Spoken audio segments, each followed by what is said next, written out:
Cuentos de los mares del sur, por Jack London. El diente de ballena.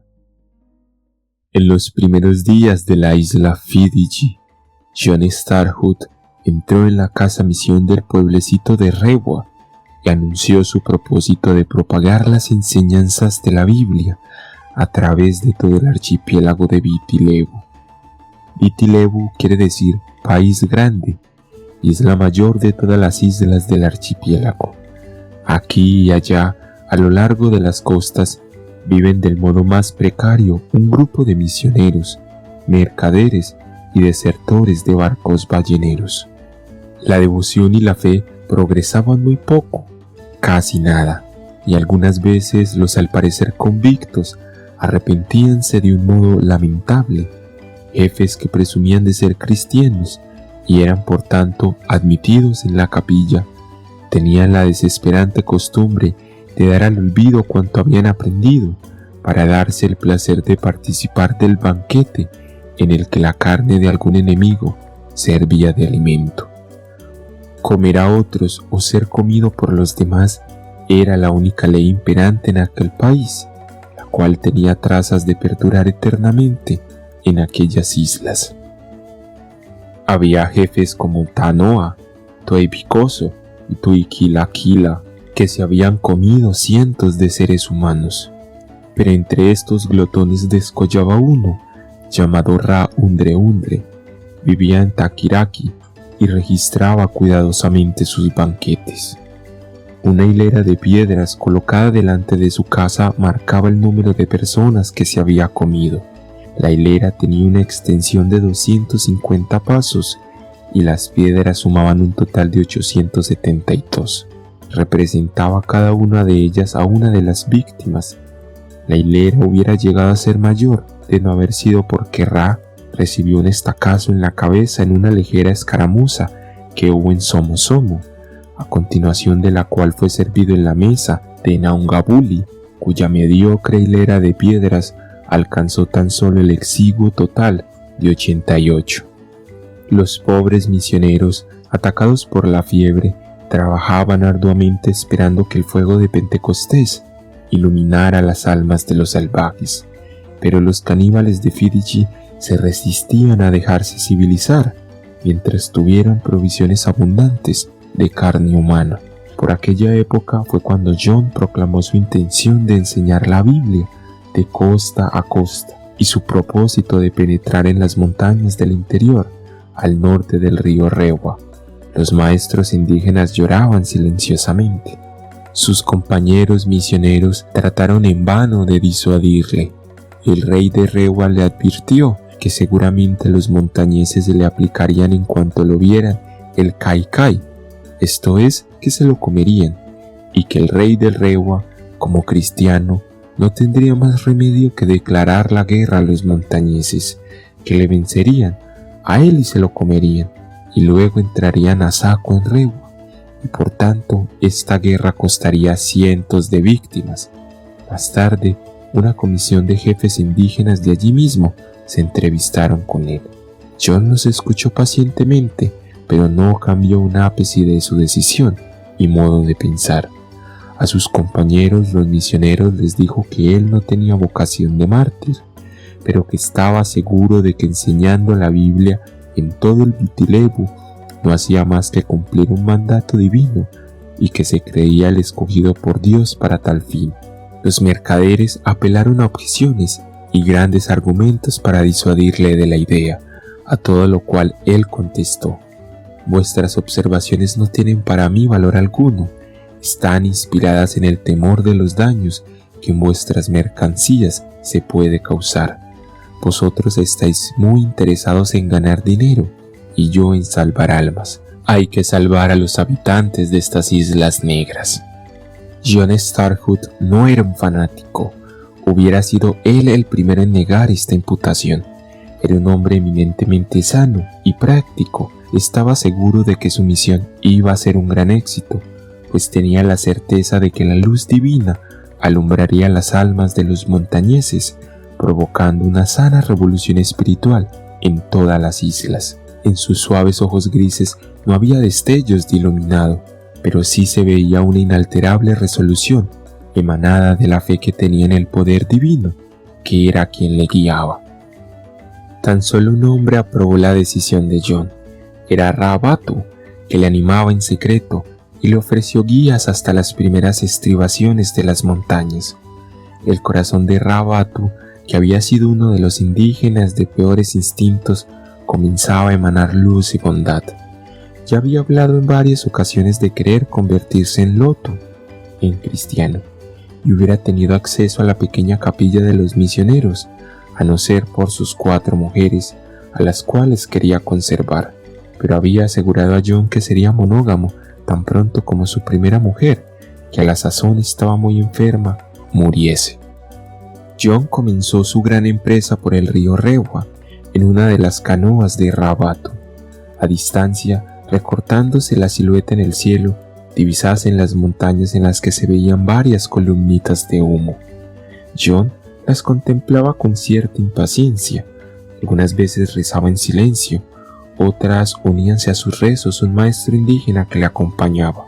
Narau, así se llamaba, era Lotu desde hacía 7 años, cuando su alma había sido salvado del infierno por el Dr. James Early Brown, el cual la había conquistado con unas plantas de tabaco, 2 mantas de algodón y una gran botella de un licor balsámico.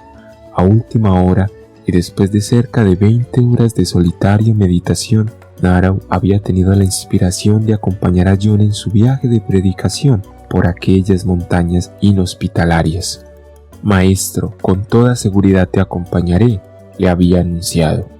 El misionero la abrazó con gran alegría. No cabía duda de que Dios estaba con él, ya que con su ejemplo había motivado a un hombre tan pobre de espíritu como Narau, instigándole a seguirle. «Yo realmente no tengo valor. Soy el más débil de los siervos del Señor», decía Narau durante la travesía del primer día de viaje en canoa. «Debes tener fe, mucha fe», replicaba animándole John.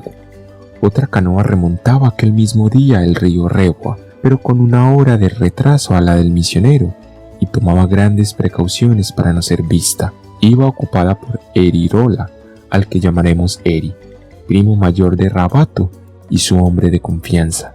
En un cestito y siempre a la mano llevaba un diente de ballena. Era un ejemplar magnífico. Tenía 6 pulgadas de largo, de bellísimas proporciones, y el marfil con los años había adquirido tonalidades amarillentas y purpúreas. El diente era propiedad de Ra-Batu, y en Fidji, cuando un diente de esa calidad intervenía en las cosas, éstas salían siempre a pedir de boca, pues tal es la virtud de los dientes de ballena. Cualquiera que sea el que acepta este talismán, no puede rehusar lo que se le pida antes o después de la entrega, y no hay un solo indígena capaz de faltar al compromiso que al aceptarlo contrae. La petición puede ser desde una vida humana hasta la más tribal de las alianzas o peticiones. Más allá, río arriba, en el pueblo de un jefe llamado Mongondro, John descansó al final del segundo día de canoa. A la mañana siguiente, y acompañado por Narau, pensaba salir a pie hacia las humeantes montañas, que ahora de cerca eran verdes y aterciopeladas. Mongondro era viejo y pequeño, de modales afables y aspecto de elefantiasis.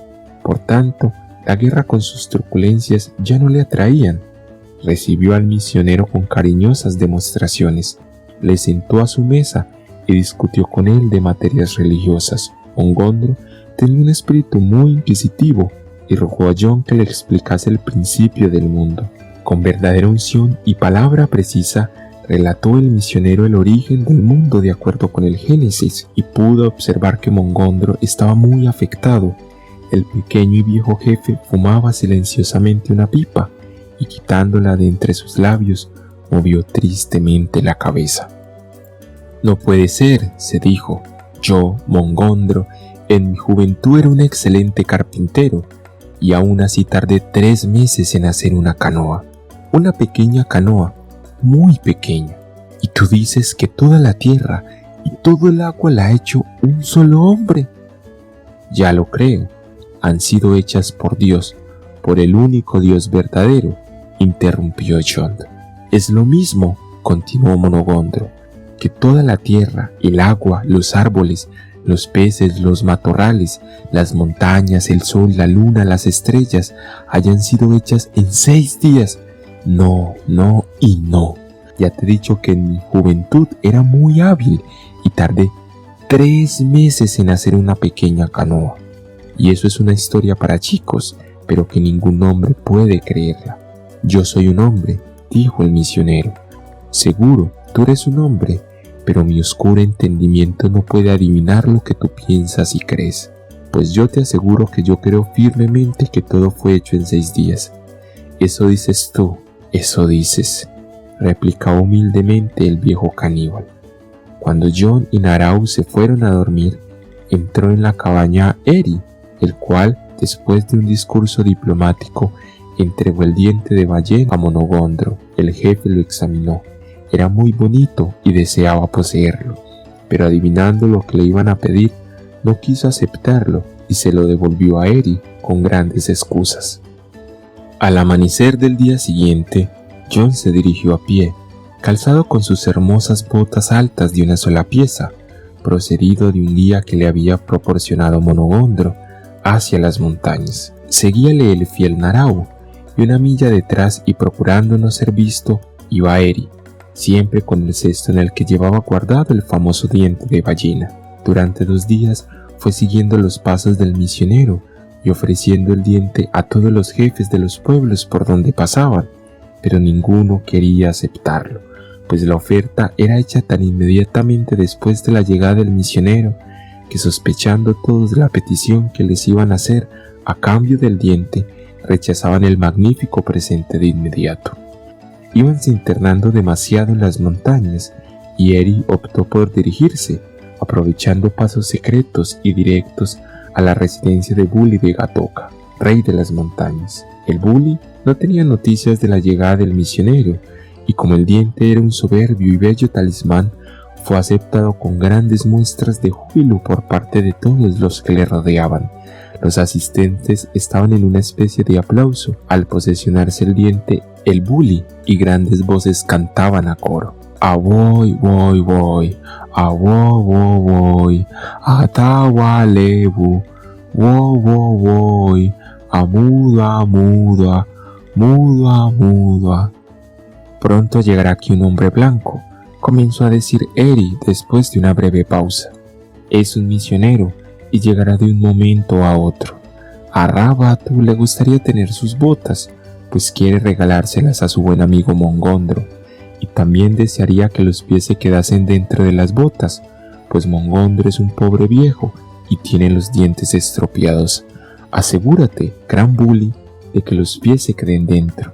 El resto del misionero se puede quedar aquí. La alegría del regalo del diente se aminoró con tal petición, pero ya no había medio de rehusar. Estaba aceptado.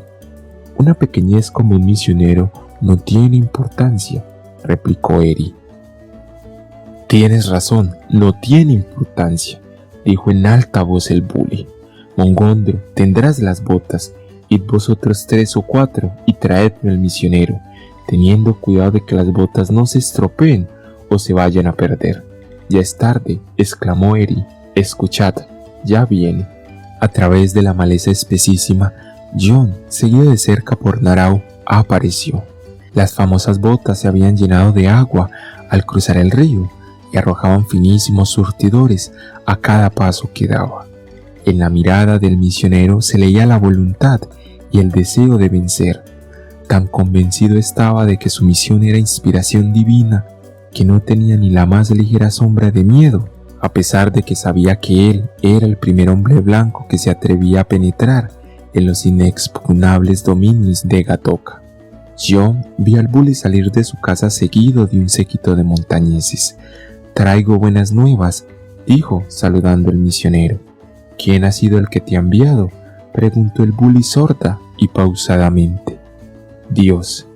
Ese nombre es nuevo en Viti-Levu», replicó el Buli. «¿De qué isla, pueblos o chozas es jefe ese que tú dices?». «Es jefe de todas las islas, pueblos, chozas y mares», contestó solemnemente John. es el supremo dueño y señor del cielo y tierra, y yo he venido aquí a traerte su palabra. Me envía por tu conducto dientes de ballena, replicó insolentemente el bully. No, pero mucho más valioso que los dientes de ballena es, entre jefes esa es la costumbre, interrumpió el bully. Tu jefe o es un negro despreciable, o tú eres un gran idiota, por haberte atrevido a venir a estas montañas con las manos vacías. Mira, fíjate, otro mucho más generoso ha venido a verme antes que tú. Y diciendo esto, le mostró el diente de ballena que acababa de aceptar de manos de Eri. Narao empezó a desfallecer y a sentirse angustiado. Es el diente de ballena de Rabatu, le dijo al oído a Jon. Lo conozco muy bien, y ahora sí que no tenemos salvación. Un obsequio muy estimable, contestó el misionero pasándose la mano por las largas barbas y ajustándose las gafas. Rabatu se las ha arreglado de modo que seamos bien recibidos, pero Narao no las tenía todas consigo, y disimulando empezó a alejarse de Jon, olvidando sus promesas de fidelidad, hechas al empezar la temeraria aventura. Rabatu será Lotu dentro de muy poco tiempo, empezó a decir el misionero, y yo he venido a que tú también te hagas Lotu. Yo no necesito nada de ti, contestó orgullosamente el bully, y es mi decisión que mueras hoy mismo. El bully hizo una seña a uno de sus montañeses, quien avanzó haciendo filigranas en el aire con su maza de guerra. Narao, viendo el pleito perdido, corrió a ocultarse entre unas chozas donde estaban las mujeres y los chicos, pero Jon se abalanzó hacia su ejecutor por debajo de la masa y consiguió rodearle el cuello con sus brazos. En esta ventajosa posición comenzó a argumentarle, defendía su vida, ya lo sabía, pero la defendía sin nerviosismo ni miedo. Cometerás un pecado muy grande si me matas, decía Jon a su verdugo. Yo no te he hecho ningún daño, ni a ti ni al bully. También agarrado estaba Jon al cuello del montañés, que los demás no se atrevían a dejar caer sus mazas por miedo de equivocarse de cabeza. Soy Jon Starkwood, continuó con calma. He estado trabajando 3 años sin aceptar remuneración alguna en las Islas Fiddich. He venido aquí para vuestro bien. ¿Por qué me queréis matar? Mi muerte no beneficiará a ningún hombre. El bully echó una mirada a su diente de ballena.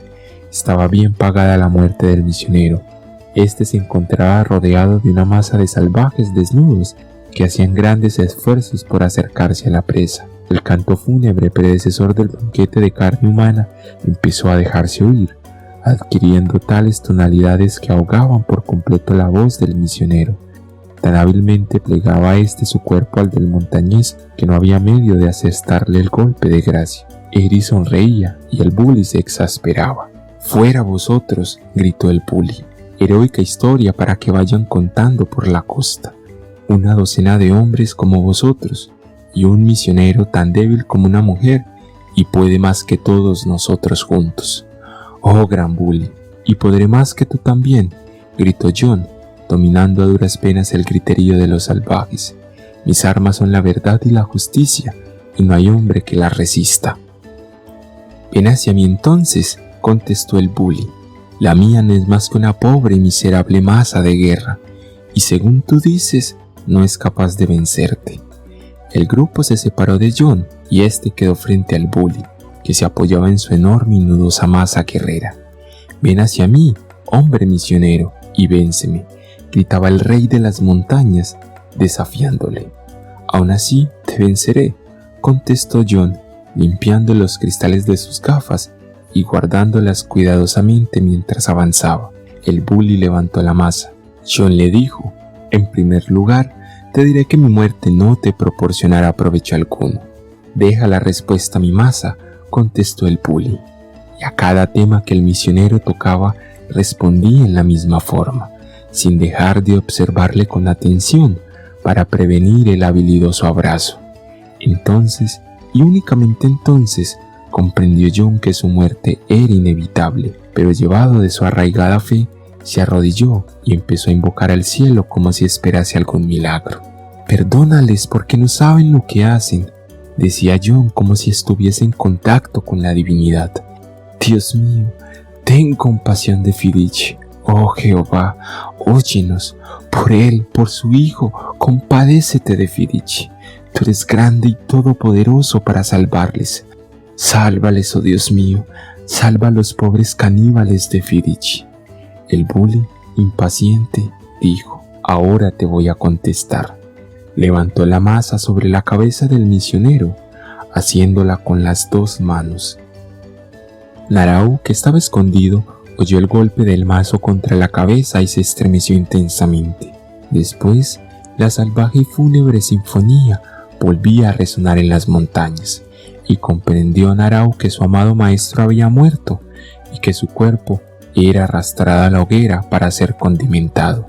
Escuchó y percibió las palabras de la fúnebre canción. Arrastradme suavemente, arrastradme suavemente. Soy el campeón de mi patria. Dad las gracias, dad las gracias. A continuación, una sola voz cantaba: ¿dónde está el hombre valiente? Y 100 voces contestaban: será arrastrada a la hoguera y asado. Y cantaba de nuevo la voz que había interrogado: ¿dónde está el hombre cobarde? Y 100 voces vociferaban: se ha ido a contarlo, se ha ido a contarlo. Narao gemía angustiado. Las palabras de la canción salvaje eran ciertas. Él era el cobarde. Ya no le restaba más que huir, correr, ir a contar lo sucedido. Fin.